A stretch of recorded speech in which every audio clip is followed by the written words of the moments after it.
Bhagavad Gita, Chapter 16 Devasura Sampad Vibhaga Yoga, the Yoga of the division between the divine and demoniac natures, in detail. Chapter 16 of the Bhagavad Gita, titled Devasura Sampad Vibhaga Yoga, presents a clear and contrasting description of two distinct types of human nature, divine, Devi, and demoniac, Asuri. Lord Krishna delineates the qualities that lead to spiritual progress and liberation versus those that lead to bondage and degradation. This chapter serves as a practical guide for self-assessment and for understanding the forces at play in the world. Here's a detailed breakdown of the key topics covered in this chapter. 1. The divine nature, Devi Sampad, verses 1-3. Krishna begins by listing the transcendental qualities that characterize those born with a divine nature, which lead towards liberation.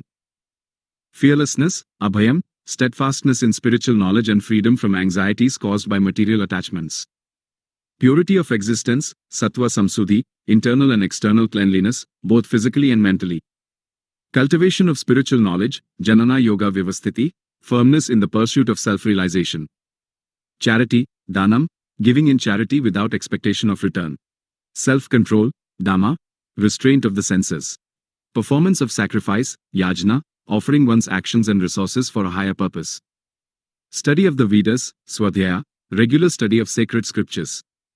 Austerity, Tapa, voluntary acceptance of hardship for spiritual advancement. Straightforwardness, Arjavam, honesty and sincerity in dealings. Non-violence, Ahimsa, abstinence from causing harm to any living being. Truthfulness, Satyam, speaking the truth that is beneficial to others. Freedom from anger, Akrodha, control over one's temper. Renunciation, Tyaga, detachment from the fruits of actions. Peacefulness, Santi, tranquility of mind. Absence of fault-finding, Aparshunam, not finding fault in others. Compassion for all living entities, Daya Bhuteshu, kindness and empathy towards all beings. Freedom from covetousness, Aloluptvam, absence of greed and excessive desire. Gentleness, Madhevam, mildness and humility. Modesty, Ri, sense of shame in performing improper actions.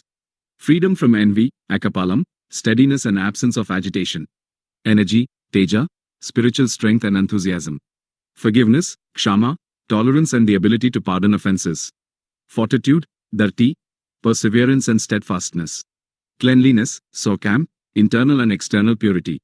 Freedom from malice, Adroha, absence of ill will towards others. Absence of excessive pride, Natimanita, humility and lack of arrogance. Krishna states that those endowed with these divine qualities are born for liberation. 2. The demoniac nature, Asuri Sampad, verses 4-18.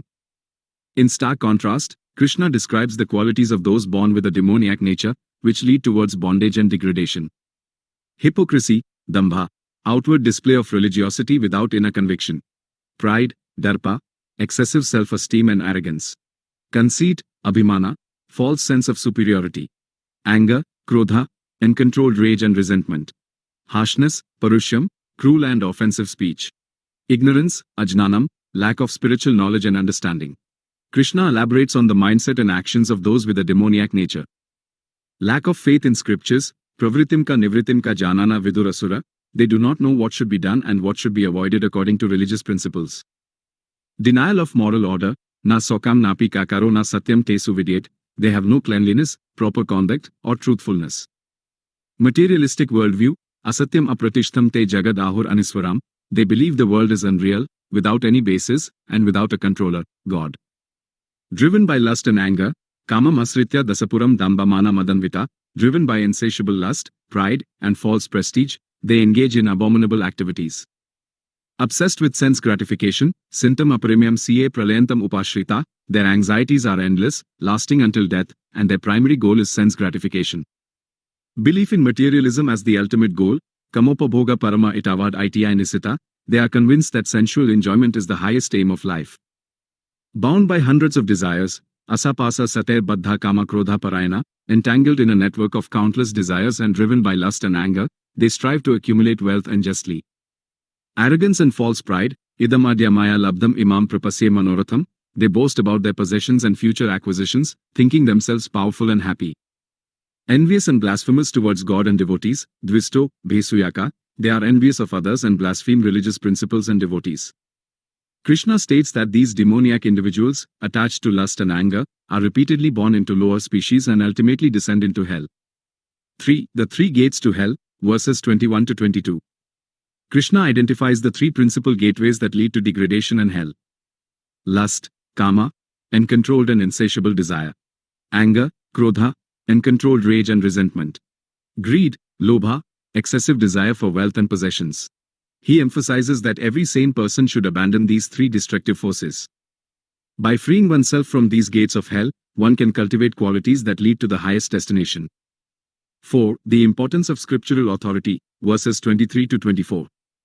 Krishna stresses the significance of following the injunctions of the scriptures, Sastra. Disregarding scriptural injunctions leads to degradation. Ya Sastra vidhim ushja vatate kamakarata. Those who disregard the rules of the scriptures and act according to their whims do not attain perfection, happiness, or the supreme destination. Scriptures as the guide, tasmat sastram pramanam te karya vyavasthitao. Therefore, the scriptures are the authority in determining what ought to be done and what ought not to be done. Acting according to scriptural guidelines leads to liberation. Janatva sastra vidhanma yatkarm kartum iharasi.